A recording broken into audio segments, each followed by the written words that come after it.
दोस्तों नमस्कार, मैं राज कपूर और आप देख रहे हैं खबर दस्तक। यूपी की इन 7 सीटों पर सपा की काट ढूंढ रही है बीजेपी।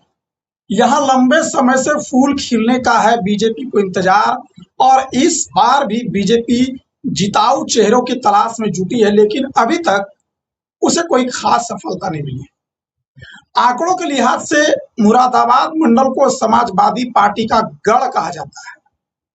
2017 की प्रचंड मोदी लहर में भी जहां बीजेपी ने पूरे राज्य में बम्पर सीटें जीती थी, वहीं इस मंडल में यानी मुरादाबाद मंडल में सपा और बीजेपी के बीच कड़ी टक्कर देखने को मिली थी।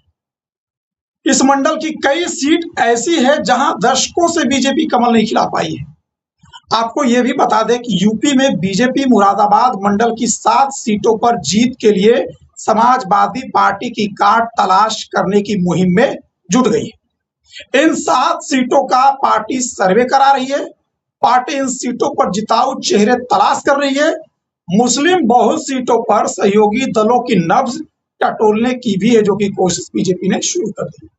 उत्तर प्रदेश के विधानसभा चुनाव में बीजेपी और समाजवादी पार्टी के लिए मुरादाबाद मंडल सबसे अहम है। सपा को अपना गढ़ बचाने और बीजेपी को यहां भगवा पहराने की चुनौती है।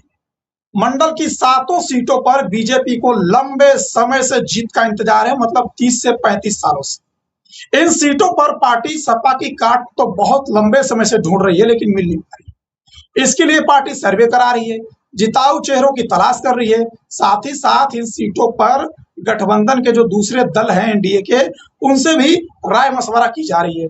मुरादाबाद मंडल को आपको बता दें कि सपा का गढ़ कहा जाता है। विधानसभा चुनाव के परिणाम भी यही बताते हैं। 2017 के चुनाव में बीजेपी को प्रचंड बहुमत मिला था। इस चुनाव में सपा को 47 सीटें मिली थी पूरे प्रदेश भर से। इसमें भी 12 सीटें मुरादाबाद मंडल से ही आई थी, जबकि बीजेपी ने सिर्फ 15 सीटों पर जीत दर्ज की थी। वहीं 2022 में सपा ने 17 और बीजेपी ने 10 सीटें जीती थी। हार जीत के ये आंकड़े दोनों दलों के लिए मुरादाबाद मंडल कितना अहम है ये बताते हैं। मंडल में 7 ऐसी सीटें हैं, रामपुर और कुंदरकी के उपचुनाव को छोड़कर, उपचुनाव के परिणाम की अगर बात करें तो, जहां बीजेपी को कई दशकों से जीत नसीब नहीं हुई। किसी सीट पर पार्टी को 31 साल से जीत नहीं मिली है, तो किसी सीट पर पार्टी को 29 साल से, किसी सीट पर 35 साल से बीजेपी को जीत नहीं मिली। रामपुर सीट पर तो पार्टी को पहली बार उपचुनाव में 2022 में जीत मिली। वहीं कुंदरकी की उपचुनाव में बीजेपी से रामवीर सिंह ने 33 साल बाद जीत दर्ज करके बीजेपी का बदमाश खत्म किया था। जबकि मुरादाबाद देहात, अमरोहा, संभल, बिजनौर और नगीना, नजीमाबाद, ये सारी सीटें हैं जहां पार्टी को जीत के लिए अभी भी इंतजार करना पड़ रहा है। इन सीटों पर जीत के लिए बीजेपी सपा की काट की तलाश कर रही है। पार्टी के शीर्ष नेतृत्व इस पर मंथन कर रहे हैं। पार्टी सूत्रों के मुताबिक यूपी अल्पसंख्यक मोर्चा के अध्यक्ष रह चुके बासित अली का कद बढ़ाकर मोर्चे का राष्ट्रीय अध्यक्ष बनाया गया है, शायद यहां जीत दर्ज कराने के लिए। इसी कड़ी का हिस्सा माना जा रहा है। वहीं मुस्लिम बहुल सीटों पर सहयोगी दलों यानी गठबंधन के दलों की भागीदारी बढ़ाने पर, उन्हें सीट देने पर पार्टी के भीतर एक मंथन चल रहा है। मुरादाबाद मंडल का कुछ सीटों पर पार्टी बेहतर प्रदर्शन नहीं कर पाती है और कई सालों से नहीं कर पा रही। वरिष्ठ नेताओं के पास इसकी फीडबैक रहती है। पार्टी ऐसी सीटों का सर्वे कराती है, जीत का फॉर्मूला तलाशती है, रणनीति तैयार की जाती है। गठबंधन के सहयोगी दलों के साथ भी इस बार 2027 के चुनाव में इन सीटों के लिए मंथन चल रहा है, ऐसा कहना है क्षेत्रीय अध्यक्ष बीजेपी के हरिओम शर्मा का। मुरादाबाद देहात सीट को लेकर पार्टी पदाधिकारियों के साथ रणनीति पर मंथन चल रहा है।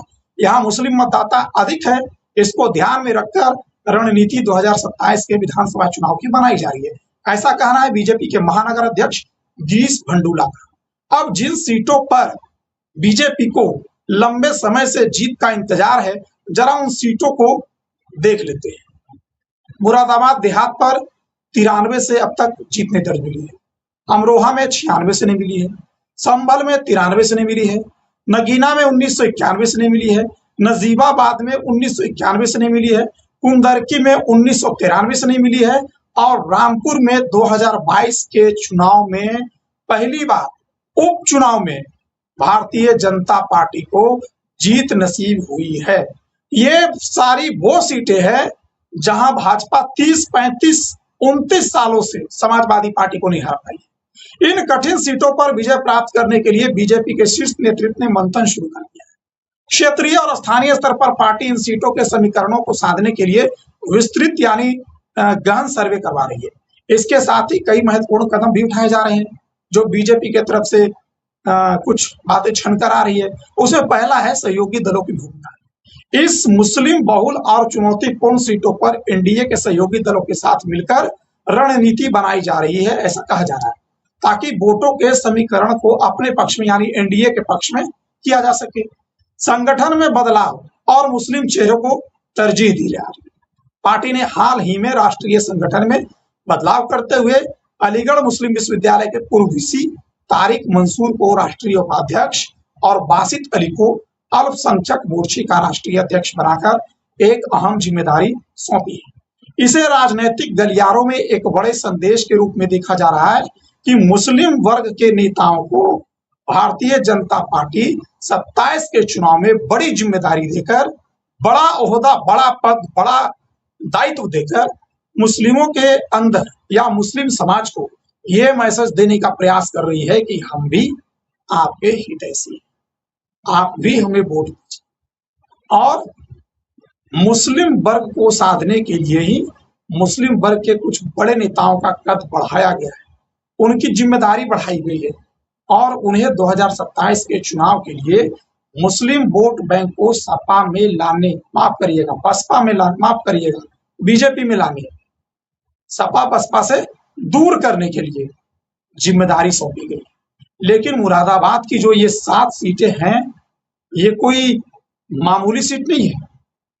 यहाँ कोई 2 बार 3 बार से सपा नहीं जीत रही है, यहाँ 30, 35 सालों से सपा जीत रही है। और ये गढ़ है, जब 2017 के विधानसभा चुनाव में भारतीय जनता पार्टी प्रचंड बहुमत से उत्तर प्रदेश में सरकार बनाई थी, तब भी इस मंडल में समाजवादी पार्टी और भारतीय जनता पार्टी के बीच में कड़ी टक्कर देखने को मिली थी। टक्कर क्या देखने को मिली थी? सपा जीती थी और अधिकांश सीटें भी इसी मंडल से। तो ये मंडल सपा का गढ़ कई दशकों से रहा है और भारतीय जनता पार्टी को इन सीटों पर पराजय का मुंह पिछले 3 दशकों से 3.5 दशकों से देखना पड़ा। इस बार जिस तरह के हालात हैं, उस हालात में एक एक सीट भारतीय जनता पार्टी के लिए महत्व रखती है। पश्चिमी यूपी में तो जिस तरह से मुसलमान नाराज हैं, तो गठबंधन भी रालोद के साथ है बीजेपी का, तो वैसे भी रालोद और बीजेपी के नेताओं को लग रहा है कि मुसलमान छिटकेंगे। और पूरे प्रदेश के तो अंदर बात और भी दूसरी है। इसीलिए मुसलमानों को साधने का प्रयास तो बीजेपी कर रही है, लेकिन समाजवादी पार्टी पहले से ही इन सीटों को अपना गढ़ बना चुकी है और सपा के पास गढ़ बचाने की चुनौती लोग कह रहे हैं कि है नहीं। चुनौती बीजेपी के पास है कि कैसे यहां कमल खिलाए, और उसके लिए पूरा प्रयास, पूरी एड़ी चोटी जी तोड़ मेहनत कर रही है। बाकी ये तो मुरादाबाद मंडल के कार्यकर्ताओं और समाजवादी पार्टी के नेताओं पर निर्भर है, उनकी जिम्मेदारी है कि वो कैसे सालों से तैयार किए गए, बनाए गए समाजवादी पार्टी के सबसे मजबूत किले के 4 दीवारी के बाहर खड़े होकर 2027 में इसको सुरक्षित करें और 27 के चुनाव के लिए यहां से अधिक सीटें जीतकर अखिलेश यादव को मुख्यमंत्री बनाने के लिए अपना योगदान दे, ताकि भारतीय जनता पार्टी अधिक से अधिक सेंध लगाकर समाजवादी पार्टी को कमजोर करने के प्रयास में लगी हुई है। तो कुल मिलाकर मुरादाबाद में सपा और बीजेपी के बीच मुकाबला कांटे का होने वाला है और सपा अपने सहयोगियों के साथ मिलकर यहां इस बार कमल खिलाने की तैयारी कर रही है। अब यहाँ कमल खिलेगा या साइकिल की रफ्तार तेज होगी, इसके लिए तो चुनाव परिणामों का इंतजार करना पड़ेगा। बाकी अभी के लिए इस वीडियो में इतना ही। मुझे दीजिए इजाजत, मिलते हैं किसी और वीडियो में।